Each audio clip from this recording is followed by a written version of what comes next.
Welcome back to another video. So આજના વિડીયોની અંદર આપણે જોવાના છીએ ધોરણ 10 ગણિતની અંદર ચેપ્ટર નંબર 7 યામ ભૂમિતિ, ચોથા નંબરનું લેક્ચર. અને આજનો આપણો ટોપિક છે સ્વાધ્યાય 7.2. એની અંદર રહેલા દરેકે દરેક દાખલાના આપણે આજના વિડીયોની અંદર શીખવાના છીએ. તો વિડીયોમાં અંત સુધી બને રહેજો. દરેકે દરેક દાખલા સૌપ્રથમ આપણો બેઝિક એને સમજીશું અને એના પછી આપણે એને ગણવાની શરૂઆત કરીશું. જો તમે લેક્ચર નંબર 3 ના જોયું હોય તો એને એક વખત જોઈ લેજો. એની અંદર આપણે વિભાજન સૂત્રનો ઉપયોગ કરીને દાખલા કેવી રીતના ગણવા, ઉદાહરણ નંબર 6 થી લઈને 10 સુધીના દરેકે દરેક દાખલા આપણે શીખ્યા હતા. આજના વિડીયોમાં આપણે સ્વાધ્યાય 7.2 કમ્પ્લીટ કરીશું. પહેલા નંબરના દાખલાથી શરૂઆત કરીએ. બિંદુઓ -1 7 અને 4 3 એના બિંદુના યામ આપ્યા છે, નામ આપ્યું નથી. એ આપણે ધારી દઈશું કે આ બિંદુ A હશે અને આ બિંદુ B હશે. તો બિંદુ A અને B ને જોડતા રેખાખંડનું જો 2:3 ના ગુણોત્તરમાં વિભાજન થતું હોય તો વિભાજન કરતા બિંદુના યામ શોધો. બહુ જ સરળ અને બહુ નાનો દાખલો. શું આપણને આપ્યું છે? આ એક બિંદુ A, આ બિંદુ B, આખો એક રેખાખંડ AB આપ્યો છે. હવે રેખાખંડ AB નું શું થાય છે? 2:3 ના ગુણોત્તરમાં વિભાજન. મતલબ કોણ કરતું હશે? કોઈ બિંદુ P હશે, X હશે, ગમે તે કોઈ એક બિંદુ જેને આપણે P કીધું એને શું કરશે? હંમેશા એના M1/M2 ના ગુણોત્તરમાં વિભાજન કરશે. જે આપણને આપ્યું છે 2:3. 2:3 મતલબ M1 બરાબર 2, M2 બરાબર 3 આપે છે. સાથે સાથે A અને B ના યામ તો આપણને આપી જ દીધા છે. શોધવાનું શું કીધું છે? તો કે વિભાજન કરતા બિંદુના યામ શોધો. વિભાજન કરતું બિંદુ કયું છે? અહીંયા આગળ P. મતલબ આપણે P ના યામ શોધવાના. સિમ્પલ આપણી પાસે સૂત્ર છે. વિભાજન કરતા બિંદુના યામ શોધવાનું, સૂત્ર મૂકવાનું, એની અંદર કિંમતો મૂકતા ડાયરેક્ટ આપણને શું મળી જશે? જવાબ મળી જશે. પહેલા તો આપણે ધારી દઈએ કે વિભાજન કરતું બિંદુ એક આપણી પાસે P છે અને જે યામ આપેલા રહ્યા એ કોના યામ છે? A અને B ના યામ. અહીંયા આકૃતિ દોરવાની કોઈ જરૂર રહેતી નથી. છતાંય જો તમારે દોરવાની ઈચ્છા થાય તો ઉપર આપણે ટોપ ઉપર દોરી દેવાની. દાખલો ગણવાની સ્ટાર્ટ કરીએ, શરૂઆત કરીએ. સૌપ્રથમ ધારીશું કે આપણી પાસે કોઈ બિંદુ P છે. ધારો કે બિંદુ P એ A અને B ને જોડતા રેખાખંડનું A જેના અહીંયા -1 7 અને B બિંદુ P એ A અને B જેના અહીંયા 4 3 ને જોડતા રેખાખંડનું A અને B ને જોડતા રેખાખંડનું કયા ગુણોત્તરમાં? M1/M2 ના. જેની જગ્યાએ આપણને આપી દીધું છે 2:3. રેખાખંડનું 2:3 ના ગુણોત્તરમાં વિભાજન કરે છે. ગુણોત્તરમાં વિભાજન કરે છે. બસ તો પછી વિભાજન કરે અને આપણે યામ શોધવાના. તો બે રીતથી લખી શકાય. વિભાજન કરતું બિંદુ કયું? P. તો લખી શકાય P ના યામ અથવા તો વિભાજન કરતા બિંદુના યામ. અહીંયાથી દાખલો સ્ટાર્ટ કે વિભાજન કરતા બિંદુના યામ. દાખલો સ્ટાર્ટ મતલબ આ લાઈન લખવાની, એના પછી એ લખવાનું વિભાજન કરતા બિંદુના યામ. ઓકે, આની જગ્યાએ આપણે એવું પણ લખી શકાય વિભાજન કરતું બિંદુ કયું છે? P. તો લખી શકાય અથવા તો P ના યામ. બંને લખવાની જરૂર નથી. બંનેમાંથી જે આપણને સરળ લાગે, જે અનુકૂળ લાગે એ લખી શકાય. વિભાજન કરતા બિંદુના યામ શોધવાનું સૂત્ર, વિભાજન સૂત્ર M1x2 M2x1 છેદમાં M1 M2. M1 M2 same to same y યામ માટે તો કે M1y2 M2y1 છેદમાં M1 M2 M2. બસ હવે દરેકે દરેક કિંમત આપણી પાસે સહજ એને સમજીએ અને કિંમતો મૂકી દઈએ. હવે અહીંયા આગળ કઈ કિંમતો મૂકવાની? x1 x2 y1 y2 M1 અને M2 ની. તો આ જે ગુણોત્તર આપેલું રહ્યું 2:3 એની અંદર M જે રહ્યું M1 અને આ કહેવાશે M2. ઓકે, આટલા સુધી ના ખબર પડે તો પેન્સિલથી લખી દેવાનું, જેથી ફટાફટ કિંમતો મુકાય અને ગણતરી થાય. પછી એને ભૂસી દેવાની રબરથી. તો અહીંયા આગળ આવશે આ x1 y1, આ કહેવાશે આપણી પાસે x2 y2. ડન. આટલા સુધી આનાથી ફટાફટ દાખલો ગણાશે. તો બરાબર M1 કેટલો આપણી પાસે? અહીંયાથી 2. M1 2, x2 કેટલો આપણી પાસે? 4 પ્લસ M2 કેટલો આપણી પાસે? 3, x1 કેટલો આપણી પાસે? -1 છેદમાં M1 M2 2:3 મતલબ 2 + 3. કોમાં y યામ માટે લઈએ.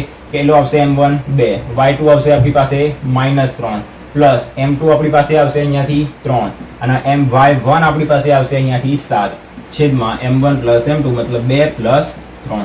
ઓકે, સીધો જ ગુણાકાર અને સરવાળો આવશે. હવે 4 દુ થશે 8 પ્લસ અહીંયા 3 ગુણ્યા -1 3 એકા 3 પ્લસ માઇનસ થશે -3 એકા 3 છેદમાં આવશે આપણી પાસે 3 2 5 2 ગુણ્યા 3 6 પણ માઇનસ પ્લસ માઇનસ પ્લસ એમના એમ 7 તરીકે થશે 21 છેદમાં 5. ઓકે, આટલા સુધી તો બરાબર 8 માંથી 3 જશે તો 5 છેદમાં 5 કોમા -6 + 21 મતલબ +15 ભાગ્યા 5. તો અહીંયાથી ડાયરેક્ટ 5 5 કટ થઈ જશે તો આપણને મળશે 1. અહીંયાથી 5 કરી મળશે 15 તો 3. શું મળી ગયા આપણને? વિભાજન કરતા બિંદુના યામ અથવા તો P ના યામ. આટલા એના ખોખું બનાવી દેવાનું, આના ઉપર બ્લોક કરી દેવાનું. એ આપણો જવાબ આવી ગયો. હજી કોઈની ઈચ્છા છે કે આગળ એક લાઈન લખવી છે તો નીચે અથવા તો સાઈડમાં લાઈન લખી દેવાની કે તેથી વિભાજન કરતા બિંદુ P ના યામ બરાબર 1 અને 3. ઓકે, અને પેન્સિલમાં સહી વધારે વધી હોય અને કોઈ મોટી લાઈન લખવી હોય તો આખી લખી દેવાની, ધારો કે લખવાનું નહીં. બિંદુ P એ A અને B ને જોડતા રેખાખંડનું 2:3 ના ગુણોત્તરમાં વિભાજન કરે છે, તો વિભાજન કરતા બિંદુના યામ જે કેટલા છે 1 અને 3 છે. ઓકે, આખું લખો તો આખું, નાનું લખો તો નાનું, અને નહીં લખો તો પણ કોઈ વાંધો આવશે નહીં, કારણ કે આપણે વિભાજન કરતા બિંદુના યામ જે શોધવાના હતા એના ઉપર બ્લોક કરીને બતાવી દીધું કે આ જ આપણો શું છે જવાબ. ઓકે, દાખલા નંબર 1 અહીંયા પૂરું થઈ ગયું. આગળ જોઈએ દાખલા નંબર 2.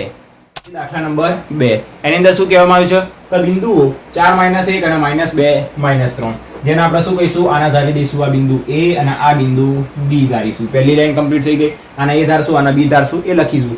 એને જોડતા રેખાખંડના ત્રિભાગ બિંદુના યામ શોધો. ઉદાહરણની અંદર આપણે દાખલો જોયો તો કે ત્રિભાગ બિંદુ હોય એનો મતલબ શું, તો કે 3 સરખા ભાગ થતા હશે. 3 સરખા ભાગ થતા હશે. આના A કીધો, આના B કીધો, તો આખો એક રેખાખંડ દોરીએ જેને આપણે કહીશું AB. તો આ રેખાખંડ આવી ગયો AB. એના ત્રિભાગ બિંદુ મતલબ એના 3 ભાગ થશે. જો 3 ભાગ થતા હશે તો બિંદુ કેટલા હશે, 2 હશે.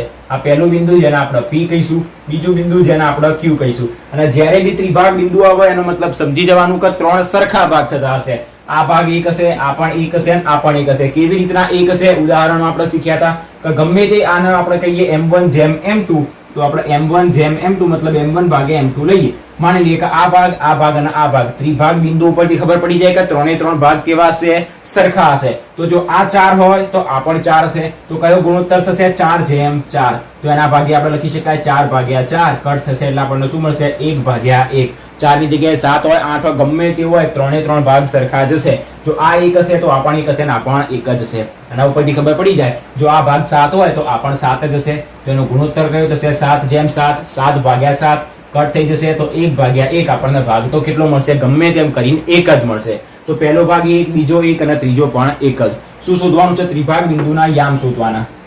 ત્રિભાગ બિંદુ કયું આપણી પાસે, તો કે રેખાખંડ AB ના 3 ભાગ કરતો બિંદુ આપણી પાસે PQ. તો P અને Q ના યામ આપણે શોધવાના. તો જો અહીંયા સૌપ્રથમ Q ને ભૂલી જઈશું. જો Q ને ભૂલી જઈએ તો આપણને આના ઉપરથી શું ખબર પડે, તો જોઈએ આ AP અને PB, આ ભાગ 1 છે, આટલો 1 + 1, આના આપણે ભૂલી ગયા તો 1 ભાગ આ થશે, 1 ભાગ આ થશે, કારણ કે હાલ આપણી પાસે એક જ પોઈન્ટ છે P. તો 1 ભાગ આ થશે અને 1 આખો ભાગ આ થશે. તો આ કયો ગુણોત્તર થશે, 1, અને આના ભૂલી જઈએ તો 1 ને 1 કેટલો થઈ જશે, 2. તો બિંદુ P એ A અને B નું 1:2 ના ગુણોત્તરમાં વિભાજન કરશે. ઉદાહરણની અંદર આપણે હાલ જ ડિટેલમાં શીખ્યા હતા. તો અહીં સૌપ્રથમ A ના યામ આપણને આપ્યા છે 4 - 1 અને B ના યામ આપણને આપ્યા છે -2 -3. તો જે આપણે ધાર્યું એને લખી દઈએ અને પછી દાખલો ગણીએ. તો પહેલા લખીશું કે ધારો કે A અને B નું મધ્ય બિંદુ, સોરી અહીંયા આગળ મધ્ય બિંદુ નહીં આવે કારણ કે આપણી પાસે ત્રિભાગ બિંદુ છે. તો A અને B ના ત્રિભાગ બિંદુઓ, ધારો કે A અને B ના ત્રિભાગ બિંદુઓ, A અને B ના ત્રિભાગ બિંદુઓ મતલબ એના 3 ભાગમાં વિભાજન કરતા બિંદુઓ P અને Q છે. ઓકે, P અને Q છે. આવું આપણે ધારી દીધું, એ ધારીને બતાવી પણ દીધું. હવે બિંદુ P જે રહ્યું એ રેખાખંડ A અને B નું પહેલા ગુણોત્તરમાં 1:2 ના ગુણોત્તરમાં વિભાજન કરે છે. અહીં બિંદુ P એ A અને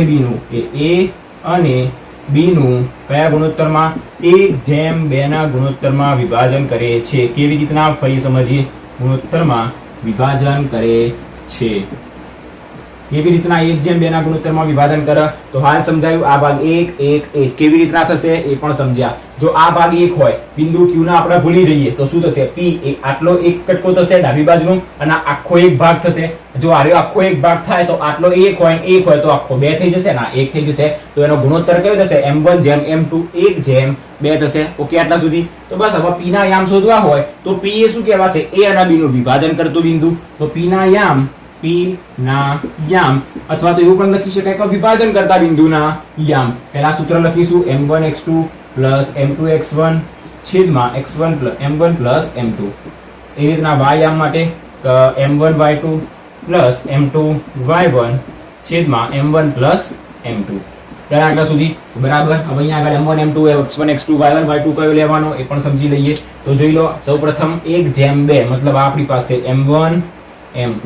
હવે આપણે કયું બિંદુ લીધું, A અને B નું. તો A અને B, તો આ થશે આપણી પાસે x1 y1, આ થશે આપણી પાસે x2 y2. ડન. આટલા સુધી બધી જ કિંમતો ફટાફટ આની અંદર મૂકી દઈએ. M1 x2 પહેલા આવશે 1, x2 કિલો આપણી પાસે -2 + M2 x1 2, x1 કિલો 4 છેદમાં M1 + M2 1 + 2. કોમા y યામ માટે જોઈએ તો 1 y2 હશે -3 પછી +2 અને -1 છેદમાં 1 + 2 ડન. ગુણાકાર કરીને સીધો જ સરવાળો અહીંયા આગળ શું મળશે 2 × 1 મતલબ -2 + 4 × 2 8 કેટલા મળશે -2 + 8 ડાયરેક્ટ લખી દઈએ 6 છેદમાં 2 + 1 3. ઓકે અહીંયા આગળ આમ તો તમારે એક સ્ટેપ વધારે કરવાનું પણ અહીંયા જગ્યા નથી એના માટે આપણે ડાયરેક્ટ સ્ટેપ લખી દીધું. પછી અહીંયા આગળ શું આવશે આ થઈ ગયું કોમા 3 × -1 એટલે -3 + 2 એકા થશે 2 + -2 -3 -2 કેટલા થશે -5 -3 અને -3. અચ્છા એક મિનિટ -3 અને -2. ઓકે બરાબર તો લખ્યું હતું આપણને કેટલા મળતા હતા -5 છેદમાં 3. હવે અહીંયાથી 2 દુ 6 3 દુ 6. ઓકે સોરી તો આપણને ઉપર 2 મળશે અને અહીંયા મળશે -5 છેદમાં 3. તો આપણને શું મળી ગયા યામ મળ્યા કોના તો કે p ના યામ. તો p ના યામ અહીંયા જવાબ મળી ગયો તો આને કહી દઈશું અહીંયા આગળ બ્લોક. નીચે લખવું હોય લખી દેવાનું કે p ના યામ બરાબર 2 અને -5/3 અને ના લખવું હોય તો આપણે બ્લોક કરી દીધું મતલબ આપણો જવાબ કમ્પ્લીટ થઈ ગયો. હવે q ના યામ શોધવા માટે બે રીત ઉદાહરણમાં શીખ્યા હતા. સેમ ટુ સેમ આવું જ કરવાનું. હવે q ના યામ શોધવા હોય તો સૌપ્રથમ p ને ભૂલી જઈશું. p ને ભૂલી જઈએ તો q એ શું કરશે આ એક ભાગ અને આ બે ભાગ એમાં વિભાજન કરશે. આ પહેલો ભાગ આ બીજો ભાગ. તો કયા ભાગમાં વિભાજન કરશે આ 1 અને બીજો ભાગ 1 તો 1 + 1 થશે 2/1. તો q એ a અને b નું 2/1 ના ગુણોત્તરમાં વિભાજન કરશે. આની આ લાઈન લખવાની કઈ બિંદુ q a અને b નું 2/1 ના ગુણોત્તરમાં વિભાજન કરે છે. બાકી a અને b ના યામ એમના એમ રહેશે. x1 y1 x2 y2 same રહેશે. ખાલી m1 m2 ની અંદર ફરક શું થશે 1/2 ની જગ્યાએ 2/1 થઈ જશે. સેમ ટુ સેમ આની આ પ્રોસેસ અહીંયા આગળ નીચે કરવાની આપણને ડાયરેક્ટ q ના યામ મળી જશે. બીજી રીત કઈ કહેતા હતા આપણે કે જો આપણને p ના યામ મળી ગયા 2 અને -5 છેદમાં 3 તો આપણે શું કહી શકાય કે જો q ના યામ શોધવા હોય તો q એ p અને b નું શું કહેવાશે પહેલા તો મધ્ય બિંદુ કહેવાશે. તો મધ્ય બિંદુના યામ શોધવાનું આપણી પાસે સિમ્પલ અને સરળ સૂત્ર x1 + x2/2 y1 + y2/2. પહેલા એક વખત ચેક કરી જોઈએ કે p ના યામ આપણે શોધ્યા બરોબર છે કે નહીં. એક જ મિનિટ તો ચોપડીની અંદર જવાબ મેચ કરી દઈએ. 7.2 ની અંદર 2 અને -5/3. ઓકે કમ્પ્લીટ જવાબ આવી ગયો. હવે આપણે શોધીએ q ના યામ. કઈ રીત આ રીત તો દરેકને આવડી ગઈ. હવે મધ્ય બિંદુના યામ વાળી રીતથી ગણીએ. હવે આપણે લખીએ કે q એ p અને b નું શું કહેવાશે મધ્ય બિંદુ. હવે q એ p અને b નું મધ્ય બિંદુ છે. જો એ મધ્ય બિંદુ હોય તો મધ્ય બિંદુના યામ શોધવાનું સૂત્ર કયું મધ્ય બિંદુના યામ અથવા તો આપણે ડાયરેક્ટ એવું લખી દેવાનું કે q ના યામ બરાબર સૂત્ર કયું વાપરવાનું મધ્ય બિંદુ વાળું x1 + x2/2 છેદમાં પછી આવશે y1 + y2/2. હવે x1 x2 y1 y2 કયો બનશે આ બનશે x1 y1 આ બનશે x2 y2. આ રહેશે નહીં. ઓકે આ કહેવાશે આપણી પાસે x1 y1. બસ કિંમતો મૂકી આની અંદર x1 કેટલો મળશે આપણને 2 પ્લસ x2 કેટલો મળશે -2 છેદમાં 2 તો પ્લસ માઇનસ થઈ જશે -2. ઓકે y1 + y2 y1 કેટલો -5 છેદમાં 3 પ્લસ y2 કેટલો -3 તો પ્લસ માઇનસ થશે -3 છેદમાં 2 બરાબર 2 - 2 0 0/2 એટલે 0 કોમા અહીંયા આગળ 3 ના લસા લઈ લઈએ તો -5 3 એની સાથે ગુણાશે તો -3 તરી 9 છેદમાં 3 છેદમાં 2. હવે છેદનો છેદ સોરી અંશનો છેદ છેદમાં જતો રહેશે તો 3 2 સાથે ગુણાશે તો 3 2 થઈ જશે 6. ઓકે આટલા સુધી તો બરાબર 0 કોમા -9 -5 એટલે -14/6 14/6 પછી છેદ ઉડશે નહીં 2 વડે ઉડા દઈએ તો બરાબર શું મળશે 0 અહીંયા ઉપર 2 વડે છેદ ઉડાડીશું તો 7 નીચે 2 વડે છેદ ઉડાડીશું તો 3 0 અને -7/3. આનો પણ એક વખત જવાબ ચેક કરી દઈએ. આપણને મળશે અહીંયા 0 અને -7 છેદમાં 3. Okay done.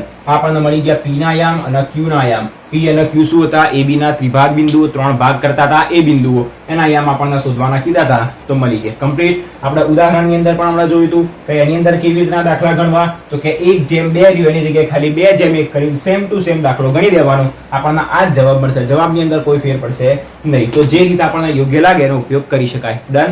આગળ જોઈએ દાખલા નંબર 3. દાખલા નંબર 4 જોઈએ. દાખલા નંબર 3 ઇમ્પોર્ટન્ટ નથી તો એને ચોકડી મારી દેજો. એક્ઝામ રિલેટેડ પણ નથી એટલે ચિંતા કરવાની નહીં. સીધી એના ઉપર ચોકડી મારી દેજો. સીધો જ આપણે ભૂસકો મારીએ દાખલા નંબર 4 ઉપર. બહુ સરળ દાખલો છે. શું આપ્યું છે બિંદુઓ 1 એ a અને b ને જોડતા રેખાખંડનું કયા ગુણોત્તરમાં વિભાજન કરશે. સૌપ્રથમ તો આપણને નામ નથી આપેલા પહેલા એનું નામકરણ કરી દેવાનું કે કોઈ બિંદુ આપ્યું છે p એ બિંદુઓ a અને b ને જોડતા રેખાખંડનું કયા ગુણોત્તરમાં m1 જેમ m2 ના ગુણોત્તરમાં વિભાજન કરશે. તો એ જે m1 જેમ m2 ગુણોત્તર રહ્યો એ આપણે શોધવાનો. યાદ કરો ઉદાહરણના દાખલા. m1 જેમ m2 જ્યારે ગુણોત્તર શોધવો હોય તો શું કરવાનું? માત્ર ખાલી xm લેવાનું કાં તો ખાલી ym લેવાનું. ડાયરેક્ટ જવાબ મળી જશે. તો સ્ટાર્ટ કરીએ. સૌપ્રથમ જે આપણે ધાર્યું બિંદુ p a b એના જોડતા રેખાખંડનું કયા ગુણોત્તરમાં? m1 જેમ m2 ના ગુણોત્તરમાં વિભાજન કરશે. તો જે ધાર્યું એ લખી દઈએ. ધારો કે બિંદુ p જેના યામ કયા છે આપણી પાસે? -1 6 a અને b ને જોડતા રેખાખંડનું a જેના યામ -3 10 અને b જેના યામ છે 6 8 ને જોડતા રેખાખંડનું કયા ગુણોત્તરમાં? m1 જેમ m2 ના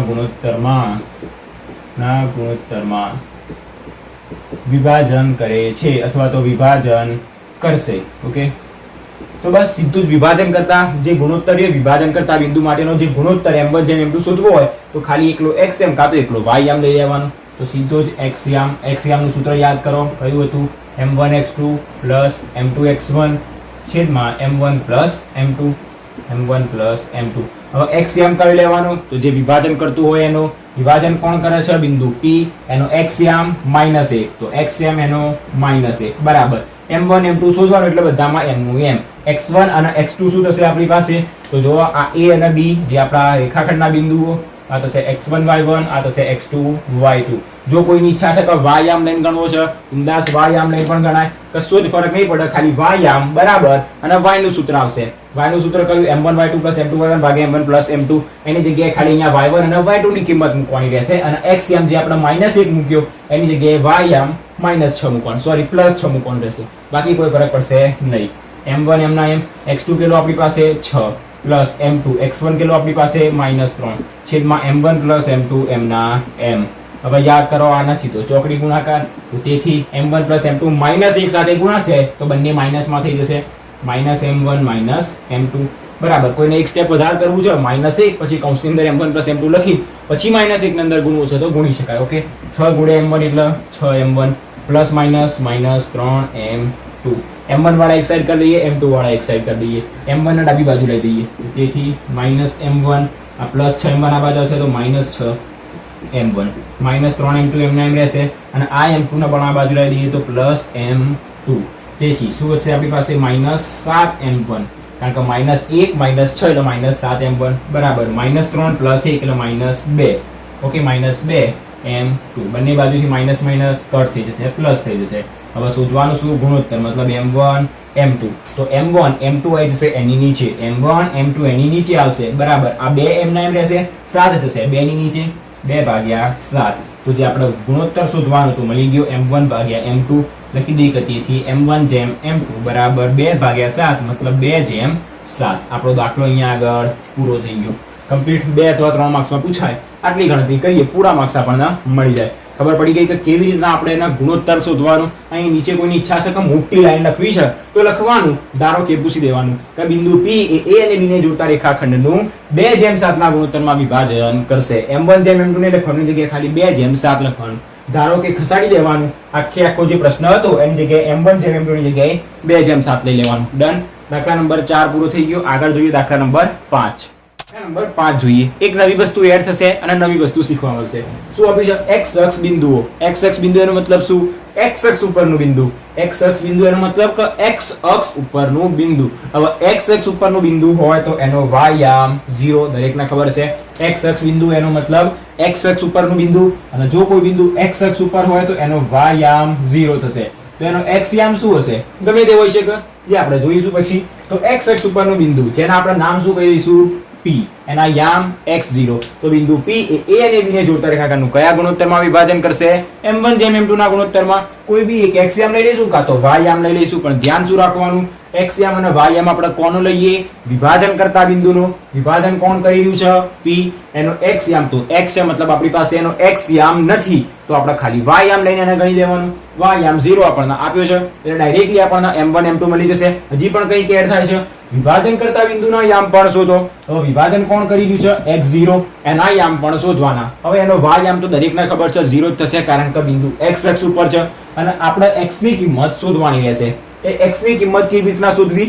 બહુ સરળ છે. દાખલો ગણવાની શરૂઆત કરીએ. પહેલા તો અહીંયા આગળ જે ધારવાનું છે લખી દઈએ કે x અક્ષ બિંદુનો મતલબ શું? x અક્ષ ઉપરનું બિંદુ જેના યામ છે x0 a અને b ના રેખાખંડનું a અને b ને જોડતા રેખાખંડનું કયા ગુણોત્તરમાં m1/m2 ના ગુણોત્તરમાં વિભાજન કરશે. લખીએ કે ધારો કે x અક્ષ પરનું બિંદુ x અક્ષ પરનું બિંદુ જે આપણી પાસે છે p જેના યામ છે x0 a અને b ને જોડતા રેખાખંડનું m1/m2 ના ગુણોત્તરમાં વિભાજન કરશે અથવા તો વિભાજન કરે છે. ઓકે, શું શોધવાનું છે આપણે? વિભાજનનો ગુણોત્તર શોધવાનો હતો, કાં તો x યામ લેવાનો કાં તો y યામ, જે મરજી હોય લેવાનું. પણ અહીંયા જોઈએ વિભાજનના ગુણોત્તર માટે x યામ તો આપ્યો જ નથી અને x યામ ના આપ્યો હોય તો કશું નહીં, y યામ લઈ લેવાનું. તો સ્ટાર્ટ કરીએ, ખાલી y યામ લઈશું. y યામનું સૂત્ર યાદ કરો. પહેલો x યામ લેવાનો નહીં, ખાલી y યામ લેવાનું. તો એ બનશે આપણી પાસે m1y2 m2y1 છેદમાં m1 m2. તો તેથી y યામ કેટલો આપ્યો આપણને? 0 બરાબર m1 m2 આની અંદર એમને એમ રહેશે, પણ y1 y2 તો મળશે. એ ક્યાંથી મળશે? y1 y2 મળશે અહીંયાથી. આ કહેવાશે x1 y1, આ કહેવાશે x2 y2. તો y1 અને y2 મળી જશે. y2 લેવાના જે આપણી પાસે 5 m2 y1 કેટલા આપણી પાસે? -5 છેદમાં m1 m2 m9. m1 m2 હવે ક્યાં આગળ જશે? ડાબી બાજુ. ચોકડી ગુણાકાર કરીને 0 સાથે ગુણાશે, 0 સાથે ગુણાય તો 0 થઈ જશે. તો તેથી 0 ગુણ્યા આખું પદ આપણને 0 મળશે બરાબર 5 ગુણ્યા m1 એટલે 5m1 m2 ગુણ્યા -5 તો આગળ આવી જશે -5m2. ઓકે, આટલા સુધી 5m2 માઈનસ છે તો એને પેલી બાજુ મોકલી દઈએ. તો તેથી 5m2 બરાબર 5m1. હવે આપણે ગુણોત્તર કોનો શોધીએ? m1/m2 મતલબ m1/m2. તો m1 એમને એમ રાખી, m2 ને નીચે મોકલી દઈએ. તો આર્યા 5 m ના m, આ 5 આની નીચે આવી જશે, 5/5 બરાબર m1 m ના m, m2 આવી જશે એની નીચે. ચોકડી ગુણાકાર કર્યો, 5 અહીંયા આગળ આવી ગયા, m2 એની નીચે જતા રહ્યા. તો m1/m2 બરાબર 5/5 તો કટ થઈ જશે. આવા નામ લખી શકાય, બરાબર જ છે. 2 બરાબર 2 2 બરાબર 2 એવી રીતના થયો. તો m1/m2 બરાબર શું મળશે? કશું નહીં, બધું કટ થઈ ગયું. તો 1/1 એનો મતલબ શું થશે? 1/1. તો બરાબર m1/m2 બરાબર આપણને શું મળશે? 1/1. ઓકે, આટલા સુધી કમ્પ્લીટ. નીચે દેખાઈ રહ્યું છે, ડન. હવે આપણને m1/m2 મળી ગયા. પહેલા નંબરમાં શું કીધું હતું? ને જોડતા રેખાખંડનું કયા ગુણોત્તરમાં વિભાજન કરે છે? તો કે આપણને મળી ગયું 1/1 ના ગુણોત્તરમાં વિભાજન કરે છે. અને બીજા નંબરની અંદર શું કહેવામાં આવ્યું હતું? તો કે વિભાજન કરતા બિંદુના યામ પણ શોધો. હવે તમે કઈ બતાવો આની અંદરથી આખામથી કે વિભાજન કરતા બિંદુના યામ કયા છે આપણી પાસે? તો જો x અક્ષ ઉપરનું બિંદુ p એ a અને b ને જોડતા રેખાખંડનું ગુણોત્તરમાં ગમે તે ગુણોત્તરમાં વિભાજન કરે છે. મતલબ બિંદુ p એ a અને b નું વિભાજન કરે છે. તો આપણે બિંદુ p ના યામ શોધવાના. p ના યામ તો ખબર છે x, 0 મતલબ એનો x યામ x છે, y યામ 0 છે. y યામ 0 છે પણ x યામમાં x શું છે એ આપણે શોધવાનું. અહીંયા જેમ y યામ લીધો સેમ ટુ સેમ આપણે x યામ લઈશું. x યામ લઈશું તો આપણને m1 m2 ની તો કિંમત અહીંયાથી મળી ગઈ. તો બહુ સરળતાથી આપણને એનો x યામ પણ મળી જશે. તો હવે લઈએ આની અંદર આપણે x યામ. x યામનું સૂત્ર કયું થશે? કે m1 x2 m2 x1 છેદમાં m1 m2. હવે x યામ આપણી પાસે કેટલો છે? તો કે x બરાબર m1 x2. જો m1 કેટલો? 1. x2 કેટલો આપણી પાસે? -4 m2 કેટલો? 1. x1 આપણી પાસે 1 છેદમાં m1 ને m2 બંને 1 1 1 થશે 2 2 ગુણાશે x સાથે.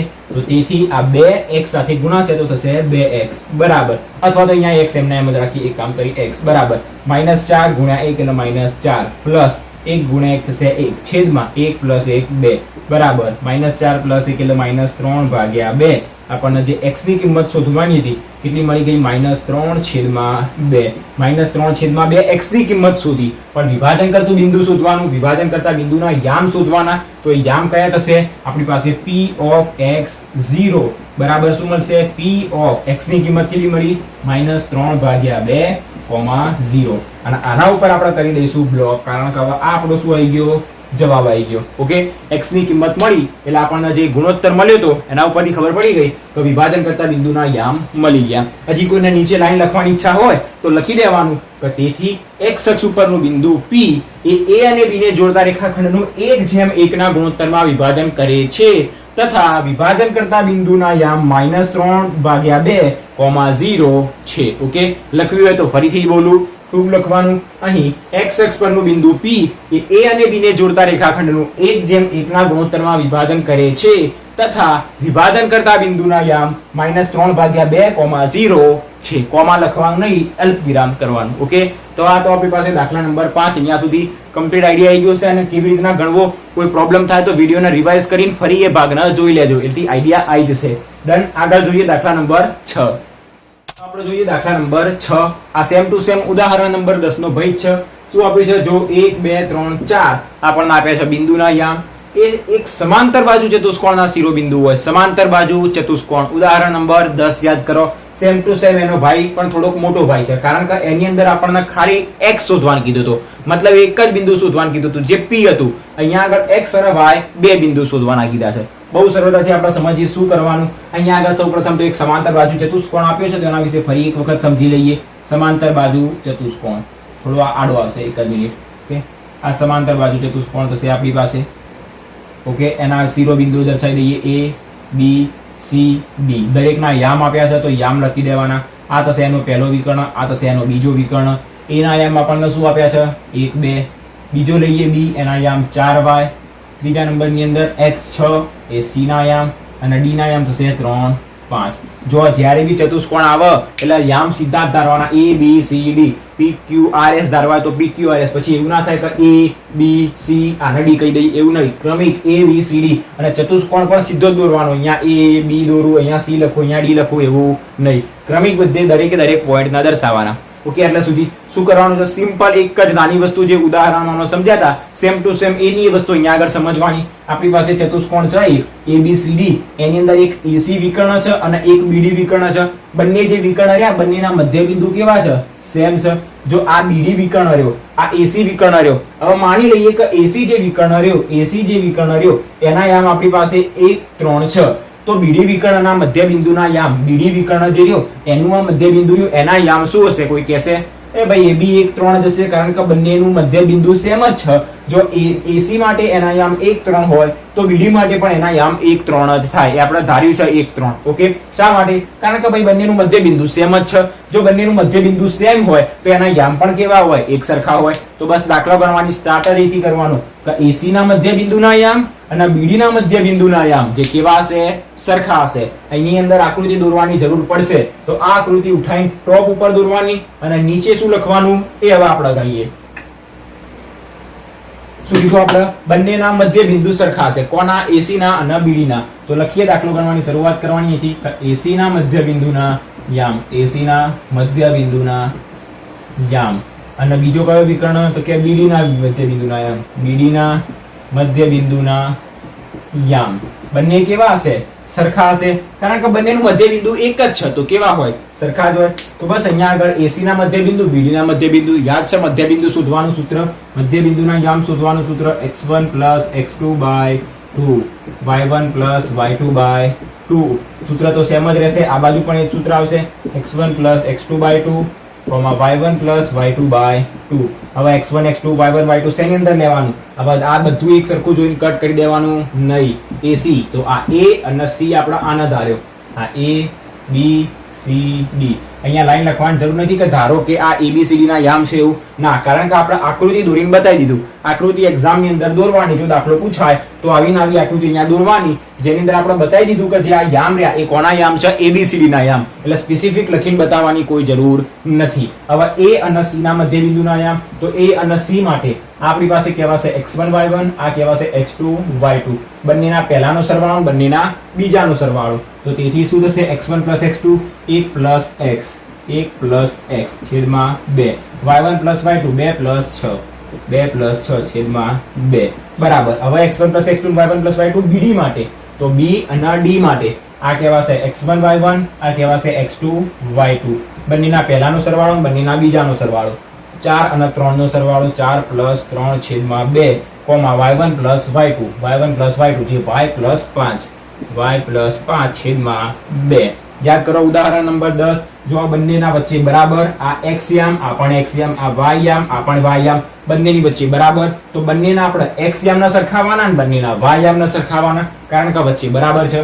તો તેથી x યામ પહેલા થશે 1 + x છેદમાં 2 અને બીજાનો x યામ થશે 4 + 3 છેદમાં 2. બંનેના x યામના સરખાયા અને આ બંનેના y યામના સરખાઈએ. 2 + 6 છેદમાં 2 બરાબર y + 5 છેદમાં 2. કોઈને એવું થાય કે ભાઈ અહીંયા આગળ હું આનો સરવાળો કરી દઉં, 6 ને 2 8 ભાગ્યા 2 4 અને અહીંયા આગળ 4 ને 3 7 ભાગ્યા 2, એના પછી હું સરખાવું દઉં, પછી સરખાવો, કોઈ ફરક નહીં પડે. તેથી જોઈ લો બંનેમાંથી નીચેથી 2 2 કટ થઈ જશે, અહીંયાથી પણ કટ થઈ જશે. 1 + x, તો x બરાબર શું મળશે? 4 ને 3 7 પ્લસ 1 જમણી બાજુ જશે તો -1, તો x બરાબર મળી જશે 6. બીજા નંબરની અંદર અહીંયા 6 ને 2 થશે 8 +5 ડાબી બાજુ આવશે તો -5 વધશે y, તો y બરાબર શું મળશે? 8 માંથી 5 જાય તો 3. શું શોધવાનું કીધું? તો આપણને x અને y ની કિંમત, યામ શોધવાના નતા, તો આપણને શું મળી ગઈ? x અને y ની કિંમત મળી ગઈ. નીચે સુધી કમ્પ્લીટ દેખાતું હશે. ઓકે, y બરાબર 3, x બરાબર 6. દાખલા નંબર 6 અહીંયા આગળ પૂરો થઈ ગયો, કોઈ ડાઉટ નહીં હોય. પહેલા નંબરની અંદર આની આકૃતિ અહીંયા દોરવાની, કોઈ નવી લાઈન લખવાની જરૂર નહીં, કોઈ ધારવાનું નહીં, જે ધારવાનું હતું એ આકૃતિમાં બતાવી દીધેલું છે. અને એના પછી ખાલી બતાવી દેવાનું AC અને BD ના મધ્યબિંદુના યામ સરખા છે. મધ્યબિંદુના યામ શોધવાનું સૂત્ર મૂક્યું, AC BD બંને માટે આપણને ખબર હતી x1 y1 x2 y2 શું થશે, કિંમત મૂકી આપણને જવાબ મળી ગયો. અને અહીંયા આગળ મેન વસ્તુ કઈ, તો કે બંનેના x યામના સરખાયા અને બંનેના y યામના સરખાયા. દાખલા નંબર 6 કમ્પ્લીટ. આગળ જોઈએ દાખલા નંબર 7. નંબર 7 જોઈએ. બહુ સરળ અને બહુ જ નાનો દાખલો. શું કહેવામાં આવ્યું છે? AB વર્તુળનો વ્યાસ છે. એક વર્તુળ આપ્યું, એનો વ્યાસ AB. વર્તુળનું કેન્દ્ર 2 અને -3 છે, એના યામ આપ્યા અને B ના યામ 1 4 હોય તો A ના યામ શોધવાના. સૌપ્રથમ આકૃતિ દ્વારા સમજીએ શું કહેવામાં આવે છે. એટલું તો ખબર પડી ગઈ. પહેલા તો એક વર્તુળ હશે આપણી પાસે, બસ વર્તુળની અંદર આપણે એક વ્યાસ આપ્યો છે. તો આ કેન્દ્ર હોય તો સૌથી મોટી જીવ આ જેને આપણે શું કહીશું? વ્યાસ કહીશું. જે AB વર્તુળનો વ્યાસ, તો આ A અને આ B. AB શું થઈ ગયો? વર્તુળનો વ્યાસ. આ કહેવાય વર્તુળનું કેન્દ્ર, સેન્ટર. મતલબ આ બિંદુ અને આ બિંદુ વચ્ચેનું આટલું અંતર કેવું હોય? સરખું હોય. ડાબી બાજુનો ભાગ, જમણી બાજુનો ભાગ સરખો હોય. કેવી રીતના? કોઈ કેન્દ્ર છે, મતલબ વચ્ચે હશે, સેન્ટરમાં હશે, મધ્યમાં હશે. હવે અહીંયાથી આપણને વર્તુળનું કેન્દ્ર આપ્યું છે. કેન્દ્રના યામ 2 -3 આપ્યા છે. આને તમે P કહી શકો, Q કહી શકો, જે કેવું હોય કહી શકાય. B ના યામ આપણને આવ્યા છે 1 અને 4. તો A ના યામ શોધવાના. આ કેવું કે ભાઈ મધ્ય બિંદુના યામ આપી દીધા છે, B ના યામ આપી દીધા અને A ના યામ શોધવાના. માની લઈએ કે A ના યામ આપણી પાસે શું હશે? x અને y. આપ્યા તો નથી, તો આપણે ધારી દીધા. તો લખી દઈશું કે A ના યામ અને x અને y છે. તો જુઓ P શું કહેવાશે? AB નું મધ્ય બિંદુ. એક જ વસ્તુ સમજવાની છે કે P એ AB નું મધ્ય બિંદુ છે. કેવી રીતના? આપણી પાસે રેખાખંડ AB છે, P એનું કેન્દ્ર છે. કેન્દ્ર છે મતલબ એકદમ સેન્ટરમાં હશે. તમે આ વ્યાસ લો, ગમે તે વ્યાસ લો, એક એના શું આવશે? કેન્દ્રમાં જ આવશે, સેન્ટરમાં જ આવશે. A અને B ના મધ્યમાં આવશે. અને મધ્યમાં હોય તો એ મધ્ય બિંદુ કહેવાય અને એના યામ આપણને આપ્યા છે. આટલી વસ્તુ ખબર પડી ગઈ. સ્ટાર્ટ કરીએ દાખલો ગણવાની. અહીં સૌપ્રથમ આપણે ધારી દઈએ. તો ધારો કે જે A ના યામ શોધવાના રહ્યા, તો એ A ના યામ આપણી પાસે કયા છે? તો કે x અને y છે. x y છે. ઓકે, જે આપણે શોધી દઈશું. હવે આપણી પાસે મધ્ય બિંદુ આપ્યું છે, તો મધ્ય બિંદુના યામ શોધવાનું આપણી પાસે સૂત્ર કે મધ્ય બિંદુના યામ શોધવાનું સૂત્ર. ના ખબર પડે તો જુઓ, તમને જાતે જ આઈડિયા આવી જશે. મધ્ય બિંદુના યામ શોધવાનું સૂત્ર x1 + x2/2 y1 + y2/2. Done આટલા સુધી. હવે અહીંયા આગળ આ A રહ્યું, આ B રહ્યું, આ શું કહેવાશે? એનું મધ્ય બિંદુ. મધ્ય બિંદુના યામ આપણને શું આપ્યા છે? 2, -3. તો મધ્ય બિંદુના યામની નીચે આપણે મૂકી શકાય શું? તો કે 2, -3. કારણ કે મધ્ય બિંદુના યામ આપણને ઓલરેડી આપી દીધા છે. બરાબર. x1 + x2 y1 + y2. એ ક્યાંથી લેવાનું? તો જે રેખાખંડ AB રહ્યો એના ઉપરથી. આ કહેવાશે x1 y1, આ કહેવાશે x2 y2. બસ કિંમતો મૂકી દઈએ. x1 + x2 પહેલાનો ને પહેલા સાથે સરવાળો, તો x + 1/2 comma y1 + y2 y + 4 y + 4/2. બસ હવે શું કરવાનું? વચ્ચે બરાબર બંનેના ડાબી બાજુના અને બંનેના જમણી બાજુના, મતલબ બંનેના x યામ અને બંનેના y યામને સરખાઈ દઈએ. તો તેથી સૌપ્રથમ અહીંયા આગળ શું મળશે? 2 એ એનો x યામ અને આ પણ એનો x યામ. તો તેથી 2 એના બરાબર મળશે આ ભાગ x + 1/2 અને આ એનો y યામ, આ પણ y યામ, કોમા -3 બરાબર શું મળશે? y + 4/2 y + 4/2. તો તેથી 2 દુ થશે 4 બરાબર x + 1 x બરાબર શું મળશે 4 - 1 x બરાબર આપણને મળી જશે 3. ડન. આટલા સુધી. અહીંયા આગળ આવીએ 3 દુ થશે 6 -6 y + 4 y ની કિંમત શોધવાની તો y બરાબર -6 - 4 તો y બરાબર આપણને મળી જશે -10. શું શોધવાનું કીધું હતું આપણને તો કે a ના યામ આપણે શું ધાર્યા હતા x અને y ની કિંમત મળી ગઈ તો લખી દઈશું કે તેથી a ના યામ કયા છે x અને y. x ની જગ્યાએ 3 y ની જગ્યાએ -10 છે. ડન. આટલા સુધી દાખલો ગણવાનો પૂરા માર્ક્સ મળી જાય. ખબર પડી ગઈ, આઈડિયા આવી ગયો છે કેવી રીતે આ દાખલાને ગણવો. સૌપ્રથમ આપણને AB એની અંદરથી B ના યામ આપ્યા હતા અને P ના યામ આપ્યા હતા. જે કેન્દ્ર કીધું હતું આપણને એવું કીધું નતું મધ્ય બિંદુ, પણ જે લોકોને સમજાય એ સમજી જશે કે જેને સમજાય ને ખબર પડી જાય કે P જે રહ્યું એનું કેન્દ્ર એ એનું મધ્ય બિંદુ જ કહેવાય અને મધ્ય બિંદુના યામ આપણને આપેલા હતા. પછી B અને A ના યામ આપણે ધાર્યા, કિંમત મૂકી ડાયરેક્ટ આપણને જવાબ મળી ગયો. ડન. દાખલા નંબર 7 અહીંયા સુધી કમ્પ્લીટ ખબર પડી ગઈ છે. આગળ જોઈએ દાખલા નંબર 8. દાખલા નંબર 8 બે રીતથી ગણાશે, જે સરળ લાગશે એનાથી આપણે ગણીશું. શું આપ્યું છે? જો A અને B અનુક્રમે આર્યુ અને આર્યુ યામ હોય, મતલબ આ A ના યામ આપ્યા, આ B ના યામ આપ્યા, અનુક્રમે આપ્યું હોય મતલબ પહેલાના પહેલા યામ, બીજાના બીજા યામ હોય, જેથી AP બરાબર 3/7 AB થાય. હવે AP અને AB શું આવ્યું આગળ ખબર પડશે થાય. જો P એ AB ઉપર આવેલ હોય, P શું AB ઉપર આવેલું છે, AB આપણી પાસે રેખાખંડ છે, P એના ઉપર આવેલું છે, મતલબ P શું કરે છે? AB નું વિભાજન કરે છે.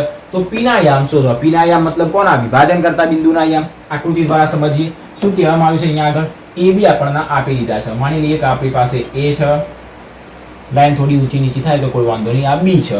A ના યામ આપણને આપી દીધા છે -2 -2. B ના યામ આપણને આપ્યા છે 2 -4.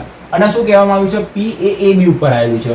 હવે P અહીંયા આગળ ગમે ત્યાં, અહીંયા પણ હોય, અહીંયા પણ ગમે તે જગ્યાએ હોય, P એના ઉપર આવેલું છે. આ P શું કહેવાશે? AB નું વિભાજન કરતું, એનું વિભાજન કરશે. કયા ગુણોત્તરમાં? તો કે m1 જેમ m2 ના ગુણોત્તરમાં. આપણને તો ગુણોત્તર પણ નથી આપ્યો, તો હવે શું કરવાનું કીધું છે? P ના યામ શોધવાના કીધા છે. P ના યામ શોધવા હોય તો આપણી પાસે x1 y1 x2 y2 ની કિંમત હોવી જોઈએ. x1 y1 x2 y2 જે ઓલરેડી છે, પણ m1 જેમ m2 જે બે ગુણોત્તર કેવાય એ ગુણોત્તર નથી. તો સૌપ્રથમ આપણે આનો ગુણોત્તર શોધી દઈએ અને ગુણોત્તર શોધ્યા પછી આપણને ખબર પડી જશે કે P ના યામ શું. તો ગુણોત્તર કેવી રીતે શોધવો? તો એના માટે આપણને આ હિન્ટ આપી છે.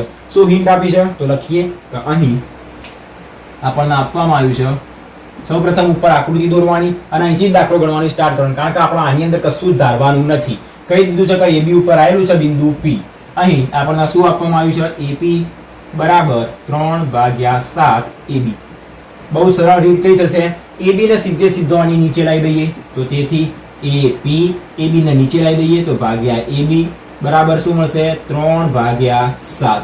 AP તો શું કહેવાશે? આ AP કહેવાશે, જેને આપણે M1 કહીએ છીએ. હવે AB શું કહેવાશે? આ AB આખો AB શું કહેવાશે? અડધું પ્લસ અડધું. AB મતલબ શું? તો કે અડધું પ્લસ અડધું, જે આપણને આખો AB આપશે. તો અડધું એટલે શું? AP. બીજું અડધું એટલે શું? PB. AP ના આપણે શું લખાય? M1 લખાય. PB ના આપણે શું લખાય? M2 લખાય. તો જે લખવું એમ. તેથી AP ની જગ્યાએ આપણે પહેલા તો M1 મૂકી દઈએ. AP ની જગ્યાએ આપણે M1 મૂકી દીધો. આકૃતિની અંદર દર્શાવજો કે આ M1 ભાગ અને આ M2 ભાગ, એના પછી તમે અહીંયા આગળ M1 મૂકી શકો, નકર ડાયરેક્ટલી M1 મૂકવાના નહીં. ખાલી આટલી નાની વસ્તુ દર્શાવવાની છે, દરેકને ખબર પડી જશે. તો AP ની જગ્યાએ આપણે શું મૂકી દીધું? M1. નીચે આપણી પાસે AB છે. AB શું થશે? તો કે આટલો ભાગ પ્લસ આટલો ભાગ. આટલો ભાગ મતલબ કયો થશે? તો કે AP. બીજો ભાગ કયો થશે? તો કે PB. AB plus PB. જેને ના ખબર પડે એ આ સ્ટેપ લખજો, એના પછીના સ્ટેપની અંદર M1 અને M2 મૂકજો. તો AP આપણી પાસે કેટલો થશે? તો કે M1 થશે. પછી PB આપણી પાસે કેટલો થશે? તો કે M2 થશે. તો M1 પ્લસ M2 તો આના છેદમાં મૂકી દઈએ M1 પ્લસ M2. જો તમારે અહીંયા આગળ AP પછી AB ની જગ્યાએ AP પ્લસ PB એમના એમ રાખવા હોય તો રાખી શકાય, અને M1 M2 માં કન્વર્ટ કરવા હોય તો એ પણ કરી શકાય. પણ આ વસ્તુ આપણા માટે સરળ રહેશે. બહુ સરળતાથી આપણને M1 M2 ની કિંમત મળી જશે. 3/7 એમના એમ. તેથી હવે શું કરીશું? ચોકડી ગુણાકાર. 7 કોના સાથે ગુણાશે? M1 સાથે. બરાબર 3 એમના એમ. આ ગુણાશે આની સાથે M1 પ્લસ M2. તો છેદમાં 7M1 બરાબર 3 ના અંદર ગુણીએ તો 3M1 પ્લસ 3M2. M1 ભાગ્યા M2 શોધીએ તો M1 ડાબી બાજુ લઈ જઈએ તો 7M1 માઇનસ 3M1 એટલે કેટલા મળશે? 4M1 બરાબર મળશે 3M2. તો બરાબર અહીંયાથી આ બાજુ લખીએ. એક કામ કરીએ, અહીંયા આગળ લખીએ. શું મળશે આપણને? M1 ભાગ્યા M2. M1 ભાગ્યા m2 m2 આવી જશે એની નીચે m1 ની નીચે m2 3 m ના m 4 આવશે એની નીચે તો બરાબર 3 m ના m 4 આવશે એની નીચે તો આપણને m1 ભાગ્યા m2 મતલબ m1 જેમ m2 મળી ગયું તો જેમના સ્વરૂપમાં લખી દઈએ તેથી m1 જેમ m2 બરાબર આપણને શું મળી ગયું 3 જેમ 4 ઓકે આના ઉપર બ્લોક કરવું હોય કરી દેવાનું શું શોધવાનું તો પહેલા આપણે ગુણોત્તર મળી ગયો ગુણોત્તર કેવી રીતના શોધવું ડન બીજી પણ આ ગુણોત્તર શોધવાની રીત હતી એની અંદર આપણે શું કરી શકાય આ AP બરાબર આખો ભાગ એમના એમ રાખવાનો આની ચોકડી ગુણાકાર કરવાનો આર ભાગના આખો એમના એમ જ રાખવાનો જે આપણને આપ્યો એમના એમ જ રાખવાનું પછી આપણે બીજો ભાગ શોધવાનો છે જો આ પહેલો ભાગ હતો બીજો ભાગ PB શોધવો હોય તો PB બરાબર આપણે શું કરી શકાય આખા AB માંથી AP ને બાદ કરી શકાય જો તમારે શીખવું હોય તો શીખવાડી દઉં કયો ભાગ જો AP ભાગ હતો PB ભાગ શોધવાનો હતો તો PB ભાગ બરાબર શું થાય આખામાંથી આટલા બાદ કરી દેવાનો AB માંથી આપણે બાદ કરી દેવાનું કોને તો AP ને AB આપણી પાસે m ના m રહેશે માઈનસ AP ની કિંમત જો 3/7 AB હવે અહીંયા આગળ આપણે 7 ના લસા લઈશું તો શું મળશે 7AB - 3AB ભાગ્યા 7 7 માંથી 3 જશે તો 4/7 AB આ કોની કિંમત મળી PB ની કિંમત અને AP ની કિંમત હતી આપણી પાસે આ કિંમત કોની મળી આપણને PB ની મળી આપણી પાસે AP મળ્યો અને PB હાલ શોધી દીધો પછી બંનેનો ગુણોત્તર લેવાનો બંનેનો ગુણોત્તર મતલબ AP ભાગ્યા PB તો અહીંયા આવશે AP ભાગ્યા PB AP કેટલું હતું તો કે 3/7 AB કરતી જશે 7 7 પણ કરતી જશે એટલે આપણને 3/4 મળી જશે ઓકે આ રીત તમને અનુકૂળ લાગે તો આ રીત નહીં તો આ રીત જે આપણે ગણી એ રીત ડન આટલા સુધી હવે આપણને શું શોધવાનું કીધું હતું P ના યામ P શું કહેવાશે વિભાજન કરતો બિંદુ તો વિભાજન કરતા બિંદુના યામ શોધવાનું તો સૂત્ર દરેકને ખબર છે તો હવે આપણે વિભાજન કરતા બિંદુના યામ શોધીએ જેને કહેવાય તો P ના યામ વિભાજન કરતા બિંદુના યામ બરાબર કરીને લખવું તો m નહીં તો P ના યામ લખવું તો ખાલી P ના યામ સૂત્ર લખીએ પહેલા તો આપણે m1x2 m2x1 છેદમાં m1 m2 કોમા અહીંયા આગળ આપણી પાસે આવશે m1y2 m2y1 ભાગ્યા m1 m2 ઓકે આટલા સુધી આ 3/4 3 એ m1 4 એ m2 અને આપણી પાસે શું કહેવાશે આ x1 y1 આ કહેવાશે x2 y2 ડન સીધી જ કિંમતો મૂકવાની બરાબર m1 કેટલો આપણી પાસે 3 x2 કેટલો આપણી પાસે 2 પ્લસ m2 આપણી પાસે 4 x1 કેટલો -2 એક જ મિનિટ m2 આ x2 2 ઓકે ડન છેદમાં m1 m2 મતલબ 3 4 કોમા m1 y2 m1 કેટલો 3 y2 કેટલો આપણી પાસે -4 m2 કેટલો આપણી પાસે 4 y1 કેટલો આપણી પાસે -2 છેદમાં m1 m2 મતલબ મળશે 3 4 ઓકે આટલા સુધી ડન અહીંયા આગળ મળશે 3 દુ 6 પ્લસ 4 દુ 8 પણ પ્લસ માઈનસ થશે માઈનસ ચિહ્નમાં ખાસ ધ્યાન રાખવાનું છેદમાં 4 ને 3 7 કોમા 4 તરી 12 પણ -12 પ્લસ માઈનસ -4 દુ 8 છેદમાં 4 ને 3 7 ડન આટલા સુધી બરાબર આગળનું સ્ટેપ કરીએ નીચે પહેલા તો દેખાઈ રહ્યું છે ચેક કરી દઈએ નથી આના પછીનું સ્ટેપ સાઈડમાં કરીએ 6 - 8 એટલે કેટલા મળશે -2 છેદમાં 7 કોમા -12 -8 એટલે -20 છેદમાં 7 ઓકે આની આગળ આપણે કોઈ સ્ટેપ ના કરી શકાય કારણ કે છેદ ઉડતા નથી તો આ શું મળ્યું આપણને P ના યામ તો બસ P ના યામ તમારે તો નીચે જ ગણવાનું કારણ કે નીચે જગ્યા છે જો નીચે ના હોય તો પેજ ફરાઈને પાછળ ગણી દેવાનું એટલે ડાબી બાજુ P ના યામ જમણી બાજુ તમને આ મળી જશે ઓકે તો P ના યામ જે શોધવાના હતા -2/7 -20/7 જવાબ એક વખત ચેક કરી દઈએ ચોકડીના સાથે દાખલા નંબર 8 આઠમાનો જવાબ -2/7 -20/7 કમ્પ્લીટ આવી ગયો ઓકે આ ઓવરપટો જવાબ લાગે એટલે એક વખત ચોપડી સાથે મેચ કરી દેવાનું કે સાચો છે કે નહીં ડન દાખલા નંબર 8 કમ્પ્લીટ આવી ગયો કેવી રીતના ગણવાનું ખાલી પ્રોબ્લેમ એ જ હતો કે આપણી પાસે m1 m2 નો ગુણોત્તર નતો એના માટે આપણને આ હિન્ટ આપી હતી એનો ઉપયોગ કરી m1 m2 શોધી દીધા પછી આ તો બધા છોકરા જે રમતા હોય એમને શીખવાડીએ કે કેવી રીતના ગણવું એ પણ આપણને ગણી બતાવી દે ઓકે કમ્પ્લીટ ડન નેક્સ્ટ આપણે જોઈએ દાખલા નંબર 9 દાખલા નંબર 9 આની અંદર આપણને શું આપ્યું છે તો કે a અને b એને જોડતા રેખાખંડનું 4 સમાન ભાગમાં વિભાજન કરતા અથવા તો એને 4 સમાન ભાગમાં વિભાજિત કરતા જે બિંદુઓ રહ્યા એના આપણે યામ શોધવાના આમ શું જોયા 3 ભાગમાં વિભાજન કરતા હોય એવા હવે અહીંયા આગળ 4 ભાગ આવી ગયા પહેલા આકૃતિ દ્વારા એને સમજી લઈએ આપણી પાસે AB એક રેખાખંડ છે AB આ એક રેખાખંડ થઈ ગયો એનું 4 સમાન ભાગમાં વિભાજન થાય જો 4 ભાગમાં વિભાજન થાય તો બિંદુ કેટલા હશે 3 હશે આ પહેલું આ બીજું આ ત્રીજું 3 બિંદુ આવી ગયા આ બિંદુને આપણે P Q R કહી દઈએ XYZ કહેવું હોય તો XYZ જે કહેવું હોય કહી શકાય ઓકે તો અહીંયા PQR શું કહેવાશે A અને B ના 4 ભાગમાં વિભાજન કરતા બિંદુઓ અને એના જેમ આપણને શોધવા નાખી દેલા છે ઓકે A ના યામ આપણને આપી દીધા છે -2 2 B ના યામ આપણને આપી દીધા 2 અને 8.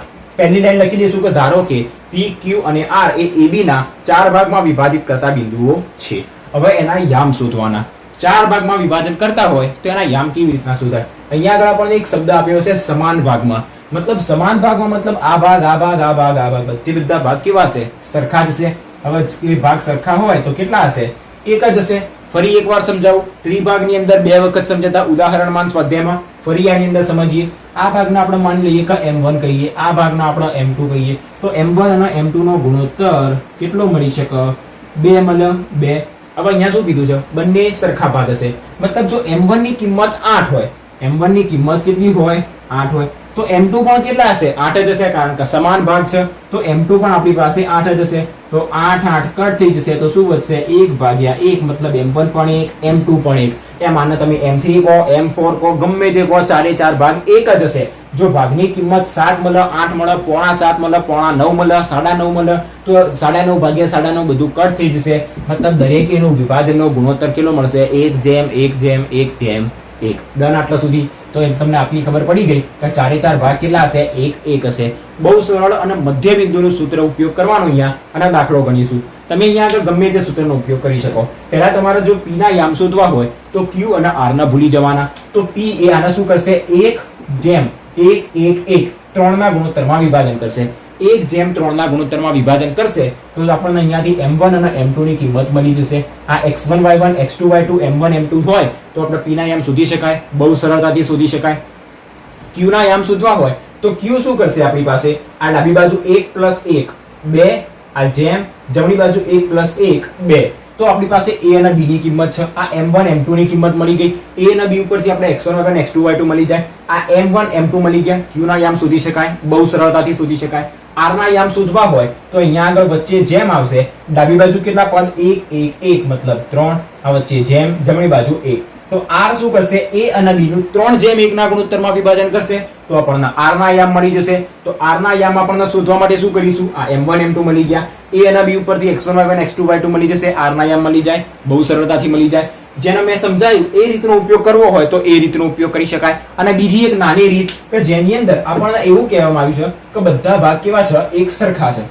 જો બધા જ ભાગ એક સરખા હોય તો પહેલા આપણે Q ના યામ શોધી લઈએ. તો Q ના આપણે અહીંયા આગળ જેમ મૂકીએ તો આ ડાબી બાજુ 1+1 2, જમણી બાજુ પણ 1+1 2. મતલબ જો બંને સરખા છે અહીંયા આગળ આ ડાબી બાજુનો ભાગ આ જમણી બાજુનો ભાગ બંને કેવા થાય? સરખા થાય. જો બંને સરખા હોય તો Q એ શું કહેવાશે? AB નું મધ્ય બિંદુ કહેવાય. જો Q એ AB નું મધ્ય બિંદુ હોય તો મધ્ય બિંદુના યામ શોધવાનું સૂત્ર તો આપણને ખબર છે. એના માટે m1 m2 ની કોઈ જરૂર રહેશે નહીં. હવે Q ના યામની અંદર ખબર પડી કેવી રીતના મધ્ય બિંદુ થયું. કારણ કે ડાબી બાજુનો ભાગ ને જમણી બાજુનો ભાગ એક સરખો જ હશે. આ બાજુ પણ 1+1 2 થશે, આ બાજુ પણ 1+1 2 જ થશે. એવી રીતના Q ના યામ મળી જશે. Q ના યામ મળી ગયા પછી P ના યામ શોધીશું. P શું થશે? A અને Q નો મધ્ય બિંદુ. શા માટે? કારણ કે આ અંતર અને આ અંતર પણ સરખું હશે. તો P એ Q નું મધ્ય બિંદુ થશે. એના પછી R જે રહ્યો એ Q અને B નું મધ્ય બિંદુ થશે. કારણ કે આ ભાગ અને આ ભાગ સરખો હોય તો R એની વચ્ચોવચ્ચ આવ્યો હોય, એના મધ્યમાં આવેલો હોય. તો આપણે R ના યામ શોધવા માટે શું કરીશું? R એ QB નું મધ્ય બિંદુ. તો મધ્ય બિંદુના યામ મળી જશે. આઈડિયા આવ્યો તમને કેવી રીતના ગણવા? મેં તમને બંને રીત સમજાવી દીધી. તમે વિડીયોને પોઝ કરો અને જે રીત તમને અનુકૂળ લાગે એ રીત તમે કરો. આપણે અહીંયા આગળ મધ્ય બિંદુ વાળી રીતનો ઉપયોગ કરીને દાખલાને સોલ્વ કરીશું. પણ પહેલા તમે એક કામ કરો, જાતે વિડીયોને પોઝ કરો. વિડીયોને તો પોઝ તમે જાતે જ કરશો પણ દાખલાને પણ તમે જાતે ગણવાનો ટ્રાય કરો. અને ના આવડે, કોઈ જગ્યાએ પ્રોબ્લેમ પડે તો વિડીયોમાં પાછા આવો. બંને રીતમાંથી ગમે તે રીતનો ઉપયોગ કરશો જવાબ એક સરખો જ આવશે. ડન. સ્ટાર્ટ કરીએ. પહેલા નંબરની અંદર લખી દઈએ કે અહીં પહેલા ધારવું પડશે કે ધારો કે P, Q અને R એ AB ના મધ્ય બિંદુ છે. લખીશું કે AB ને 4 ભાગમાં વિભાજિત કરતા અથવા તો વિભાજિત કરતા બિંદુઓ છે. કે આપણે ધારી દીધું કે આપણી પાસે AB ને 4 ભાગમાં વિભાજિત કરતા બિંદુઓ કયા છે? P, Q અને R AB ને 4 ભાગમાં વિભાજિત કરતા બિંદુઓ છે. હવે અહીં Q એ AB નું મધ્ય બિંદુ છે. અહીં Q એ AB નું મધ્ય બિંદુ છે. આવું લખવાનું. A જેના યામ -2 2 અને B જેના યામ આપણી પાસે છે 2 8 AB નું મધ્ય બિંદુ છે. જો એનું મધ્ય બિંદુ હોય તો મધ્ય બિંદુના યામ શોધવાનું સૂત્ર. તો તેથી આપણે લખીશું કોના યામ? q મધ્ય બિંદુ છે તો q ના યામ. મધ્ય બિંદુ શોધવાનું સૂત્ર કયું? x1 + x2/2 y1 + y2/2. Done. આટલા સુધી. તો q ના યામ શોધીશું તો q એ a અને b નું મધ્ય બિંદુ. તો આ a આ b, આ કહેવાશે x1 y1, આ કહેવાશે x2 y2. ડન. આટલા સુધી. x1 x2 તો પહેલાને પહેલા સાથે સરવાળો -2 + 2 છેદમાં 2 કોમા y1 + y2 2 + 8 ભાગ્યા 2. અહીંયા શું મળશે? -2 + 2 0, 0 ભાગ્યા 2 મળશે 0.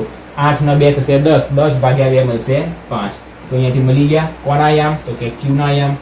આને બ્લોક કરી દઈશું. પહેલો જવાબ આવી ગયો. q ના યામ મળી ગયા. હવે કોના યામ શોધવાના? p અને r જેના અનુકૂળતા ગઈ. q ના યામ કેટલા મળ્યા? 0 5. p એ aq નું મધ્ય બિંદુ, r એ qb નું મધ્ય બિંદુ. સેમ ટુ સેમ આ જ રીતનો ઉપયોગ કરવાનો. સૌપ્રથમ આપણે શોધી લઈએ લાઈનસર p ના યામ. હવે અહીં લખીશું પહેલા કે અહીં p એ શું કહેવાશે? તો કે a અને q નું મધ્ય બિંદુ. a જેના યામ છે -2 2 અને q એના યામ કેટલા આપણી પાસે? 0 અને 5. 0 અને 5. p એ a અને q નું મધ્ય બિંદુ છે. મધ્ય બિંદુ છે. અહીંયા આગળ આ યામ લખવાનો ફાયદો કયો? જેથી આપણને સરળતાથી ખબર પડે કે આ જે યામ રહ્યા કયા કયા છે. તો કે આ x1 y1, આ થશે x2 y2, x2 y2. Done.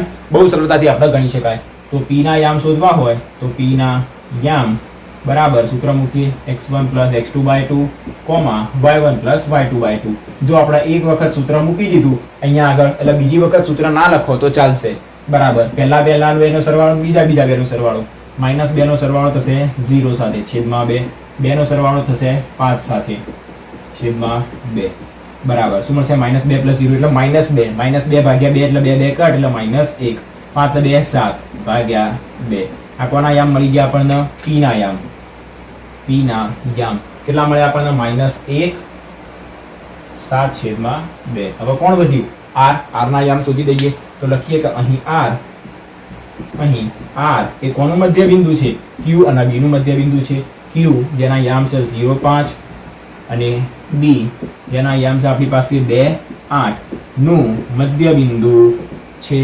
તો મધ્ય બિંદુના યામ મતલબ r ના યામ બરાબર. આ x1 y1 x2 y2 સૂત્ર લખવું જ લખવાનું, પણ એક વખત લખી દીધું, બીજી વાર ના લખવા તો ચાલો. પહેલાનો સરવાળો 0 નો 2 સાથે ભાગ્યા 2 કોમા બીજાનો સરવાળો 5 + 8 ભાગ્યા 2 બરાબર. 0 + 2 એટલે 2 ભાગ્યા 2 એટલે 1. 5 ના 8 થશે 13 ભાગ્યા 2. કોના યામ મળી ગયા?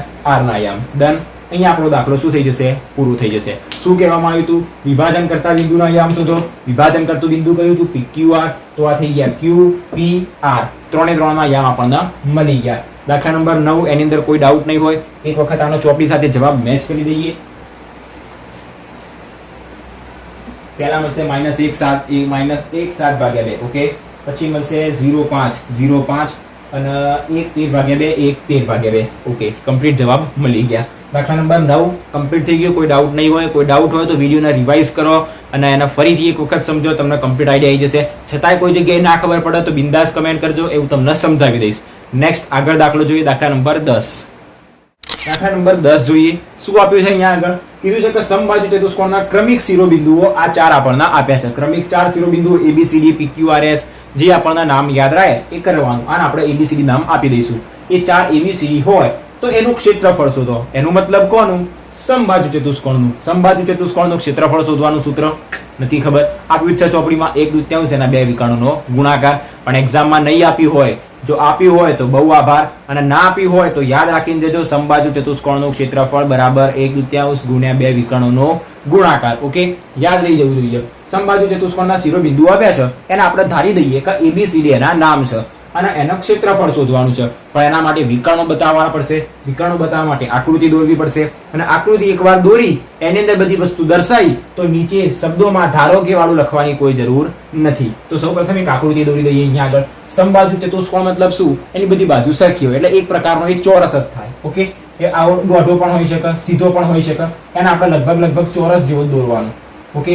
1 2 3 4 જેની ચારે ચાર બાજુ સરખી હોય એ આપણો ચોરસ જ કહેવાય. થોડોક લંબચોરસ દેખાતો હોય તો કોઈ વાંધો નહીં, આને આપણે ચોરસ જ માની લઈશું. એના 2 વિકર્ણો આવશે, બીજો વિકર્ણ આવશે.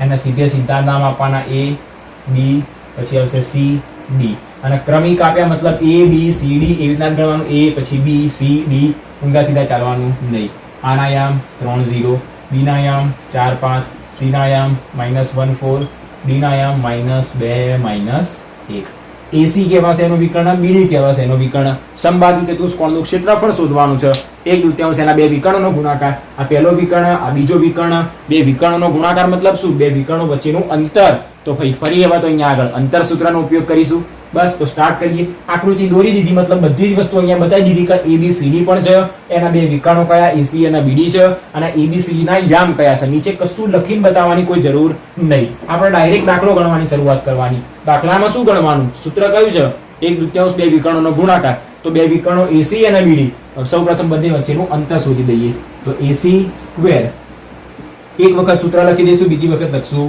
નહીં અહીંયા આગળ વર્ગમૂળ નહીં કરવાનું આપણે x2 - x1 નો સ્ક્વેર પ્લસ y2 - y1 નો સ્ક્વેર અહીંયા આગળ x2 - x1 ની જગ્યાએ x1 - x2 લખાય y2 - y1 ની જગ્યાએ y1 - y2 લખાય આગળના બધા જ દાખલામાં આપણે શીખ્યા હતા બરાબર a અને c ની વાત ચાલે છે a અને c ની તો આ આપણી પાસે કહેવાશે x1 y1 આ કહેવાશે x2 y2 ના ખબર પડે તો પેન્સિલ થી લખી દેવાનું x2 - x1 પહેલામાંથી પહેલાને બાદ કરવાનું -1 માંથી માઈનસ કરીશું 3 ના એનો સ્ક્વેર પ્લસ y2 થી બાદ કરીશું y1 ને 4 માંથી 0 ને બાદ કરીશું એનો સ્ક્વેર તો બરાબર અહીંયા -4 નો સ્ક્વેર પ્લસ 16 પ્લસ 4 - 0 એટલે 4 4 નો સ્ક્વેર 16 કોની કિંમત મળી ac સ્ક્વેર ની શોધવાની કોની ac બરાબર 32 એક જ મિનિટ આ બાજુ શું આવી જશે ac સ્ક્વેર બરાબર 16 + 16 32 તો ac બરાબર શું થશે આ બાજુથી વર્ગ કાઢીએ તો આ બાજુ વર્ગમૂળ આવી જાય હવે 32 વર્ગમૂળમાં હોય તો વર્ગમૂળમાં 32 ને કેવી રીતના લખાય 16 દુ 32 તો ac બરાબર શું મળી જશે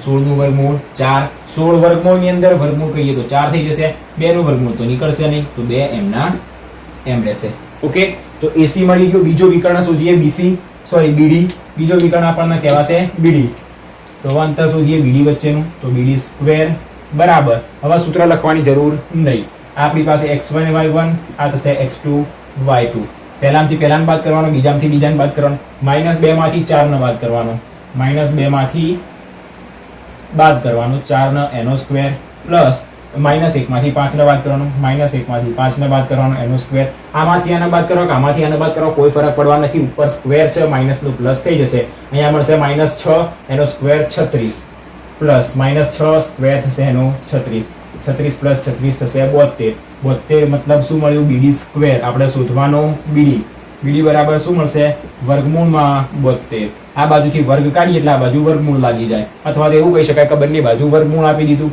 72 ના રીતના લખાય 36 દુ 72 તો BD બરાબર આપણને શું મળશે 36 નું વર્ગમૂળ 6 અને વર્ગમૂળમાં 2 ડન આટલા સુધી તો બે વિકર્ણો મળી ગયા AC અને BD શું શોધવાનું હતું સમબાજુ ચતુષ્કોણનું ક્ષેત્રફળ તો હવે જે શોધવાનું હતું એ સમબાજુ ચતુષ્કોણનું ક્ષેત્રફળ સમબાજુ ચતુષ્કોણનું ક્ષેત્રફળ બરાબર સૂત્ર કયું હતું તો કે 1/2 ગુણ્યા બે વિકર્ણોનો ગુણાકાર વિકર્ણો તો કેટલા હશે 2 જશે બે વિકર્ણોનો ગુણાકાર બરાબર 1/2 બે વિકર્ણો કયા AC અને BD તો એનો ગુણાકાર AC અને BD નો ગુણાકાર 1/2 AC ની કિંમત કેટલી મળી અહીંયાથી 4 વર્ગમૂળ 2 4 વર્ગમૂળ 2 BD ની કિંમત કેટલી મળી 6 વર્ગમૂળમાં 2 તો બરાબર અહીંયાથી પહેલા તો 4 અને 6 આખા પદો તો 6 ચોક થઈ જશે 24 આ નીચેના બે એમના એમ વર્ગમૂળ 2 ગુણ્યા વર્ગમૂળ 2 એટલે 2 તો ગુણ્યા થશે 2 આ બે કટ સીધું જ આપણને જવાબ મળી જશે 24 ઓકે 24 આપણને મળ્યું શું મળ્યું ક્ષેત્રફળ મળ્યું ક્ષેત્રફળ શેની અંદર હોય સેન્ટીમીટરમાં હોય મીટરમાં હોય ના મીટર સ્ક્વેર સેન્ટીમીટર સ્ક્વેર પણ અહીંયા તો કોઈ એકમ આપ્યો નથી તો લખી દેવાનું કે ચોરસ એકમ વર્ગ લખવાનું ભૂલવાનું નહીં કારણ કે ક્ષેત્રફળ શોધીએ એટલે એનો એકમ મીટર સ્ક્વેર પછી centimetre square kilometre square millimetre square square મતલબ વર્ગ તો એનો એકમ શું આવશે એકમ વર્ગ પણ આપણને સમબાજુ ચતુષ્કોણ આપ્યું હતું તો એ પ્રકારનો ચોરસ જ કહેવાય તો આપણે લખ્યું ચોરસ એકમ વર્ગ બાકી તમે એકલું 24 એકમ વર્ગ લખશો તો પણ કોઈ વાંધો નહીં આવે ડન આટલા સુધી તો આપણો દાખલા નંબર 10 અહીંયા આગળ પૂરો થઈ ગયો સમબાજુ ચતુષ્કોણનું ક્ષેત્રફળ શોધવાનું કીધું હતું એની કિંમત મૂકી 6 ચોક થશે 24 ભાગ્યા 2 ના હાલ એમને એમ રાખ્યા કારણ કે વર્ગમૂળ 2 આપણને 2 મળી જાય એક વખત જવાબ મેચ કરી જોઈએ 24 7.2 ની અંદર છેલ્લાનો 24 ચોરસ એકમ આપ્યું છે એમને વર્ગ લખ્યું નથી તો એક કામ કરીએ, આપણે ચોરસ એકમ રાખીએ, કોઈ વાંધો નહીં. વર્ગ લખશો તો પણ કોઈ વાંધો આવશે નહીં, કારણ કે એકમ કયો આવશે એનો સેન્ટીમીટર સ્ક્વેર મીટર સ્ક્વેર ની અંદર આવે. એમને એકલું ચોરસ એકમ લખ્યું છે તો ચોરસ એકમ. ઓકે, દાખલા નંબર 10 અહીંયા આગળ પૂરો થઈ ગયો. સ્વાધ્યાય 7.2 પણ એની સાથે સાથે પૂરો થઈ ગયું. ચેપ્ટર નંબર 7 યામ ભૂમિતિ પણ પૂરું થઈ ગયું. ઓકે, 4 વિડીયોની અંદર મેં તમને કમ્પ્લીટ સમજાવી દીધું આખું ચેપ્ટર કેવી રીતના ગણવું. એની અંદર આપણે દરેક દાખલા જે રહ્યા આખું 7.2 એક જ વિડીયોમાં જોયું. એનો એક જ ફાયદો થશે કે તમે એક સાથે દરેક દાખલા ગણશો તો તમને વધારે આઈડિયા આવશે. 3 દાખલા અત્યારે ગણ્યા, 2 દાખલા પછી ગણીશ, 4 દાખલા રાત્રે ગણીશ, એમાં મજા આવશે નહીં. બધા જ દાખલા એક સાથે એક જ વિડીયોની અંદર તમે જોશો તો સળંગ તમને એક જ કલાકની અંદર આખો સ્વાધ્યાય કમ્પ્લીટ સોલ્વ થઈ જશે. ઓકે, તો આજના વિડીયોની અંદર આપણે અહીંયા સુધી રાખીએ. ચેપ્ટર નંબર 7 યામ ભૂમિતિ અહીંયા પૂરું થઈ ગયું. ચેનલને સબસ્ક્રાઇબ કરી દેજો, કારણ કે ચેપ્ટર નંબર 7 ની સાથે સાથે ચેપ્ટર નંબર 5 સમાંતર શ્રેણી એની અંદર રહેલા દરેક આઈએમપી દાખલા એનું વન શોર્ટ રિવિઝન મેં કરાવ્યું છે. એની અંદર અંતરસૂત્ર તો અહીંયા n મું પદ, n પદોનો સરવાળો, એ દરેક દાખલા મેં તમને શીખવાડ્યા કેવી રીતના ગણવા. an ના દાખલા, sn ના દાખલા, સાથે બધા જ દાખલા તમને સમજાયા. જે ઇમ્પોર્ટન્ટ દાખલા રહ્યા એ તમને આખા કમ્પ્લીટ ગણીને બતાવ્યા. તો એ વિડીયો પણ તમારે જોવો હોય તો ડિસ્ક્રિપ્શન બોક્સમાં પ્લેલિસ્ટની લિંક મળી જશે. બોર્ડ એક્ઝામ 2026 એને એક વખત જરૂરથી ચેક કરજો, કારણ કે એની અંદર દરેક ઇમ્પોર્ટન્ટ વિડીયોના તમને એક ઇમ્પોર્ટન્ટ બધા વિડીયો એમને મળી જશે. એ પ્લેલિસ્ટની અંદર તમને દરેક વિડીયો મળી જશે. ચેપ્ટર નંબર 3 ની અંદર રહેલા લોપની રીત, આદેશની રીત એ પણ મળી જશે. ચેપ્ટર નંબર 13 આંકડાશાસ્ત્ર એની અંદર મધ્યક, બહુલક અને મધ્યસ્થની અંદર ખૂટતી આવૃત્તિ કેવી રીતના શોધવી એના પણ સ્પેસિફિક અલગ વિડીયો બનાવેલા છે. એક વખત એ દરેક લેક્ચરને જોઈ લેજો. કમ્પ્લીટ તમારું ચેપ્ટર નંબર 13 3 થી 4 વિડીયોમાં કમ્પ્લીટ સોલ્વ કરી દીધેલું છે. અને સાથે ટૂંક સમયમાં ચેપ્ટર નંબર 3 એની લોપની રીત અને આદેશની રીત તો આવી ગઈ છે, પણ એની અંદર રહેલા કોયડાના વિડીયો હવે ટૂંક જ સમયમાં આવી જશે. તો ચેનલને સબસ્ક્રાઇબ કરીને બાજુમાં બેલ આઇકન હશે એના ઉપર ક્લિક કરીને ઓલ બટન ઉપર ક્લિક કરી દેજો, જેથી જેટલા બી નવા વિડીયો આવે એની તમને નોટિફિકેશન મળતી જાય. નવા વિડીયો આવી જાય એને ફટાફટ જોઈ લેવાના, એને નોટ્સ બનાવીને કમ્પ્લીટ તૈયાર થઈ જવાનું. બોર્ડ એક્ઝામ માટે વધારે ટાઈમ નથી, ફટાફટ એને નોટ્સ બનાવીને તૈયાર થઈ જશે તો એક વખત રિવિઝન કરવાનું રહેશે, જે આપણે વન શોર્ટ રિવિઝનની અંદર પણ જોઈએ છીએ. કેટલાક MCQ સોલ્યુશન પણ આપણે એની અંદર કરીએ છીએ. તો ચેપ્ટર નંબર 7 ની અંદર તમારે કોઈ બી જગ્યાએ ક્યાંય પણ ડાઉટ હોય તો બિંદાસ કમેન્ટ કરજો, તમને એનો તરત જ જવાબ મળી જશે. કોઈ પ્રશ્ન હોય તો એ પણ પૂછી લેજો, એનું પણ તમને સોલ્યુશન મળી જશે. વિડીયો ગમ્યો હોય તો વિડીયોને લાઇક, શેર અને ચેનલને સબસ્ક્રાઇબ કરવાનું ભૂલતા નહીં. મળીએ નેક્સ્ટ વિડીયોમાં બીજા કોઈ ઇમ્પોર્ટન્ટ ટોપિક સાથે. જય શ્રી રામ.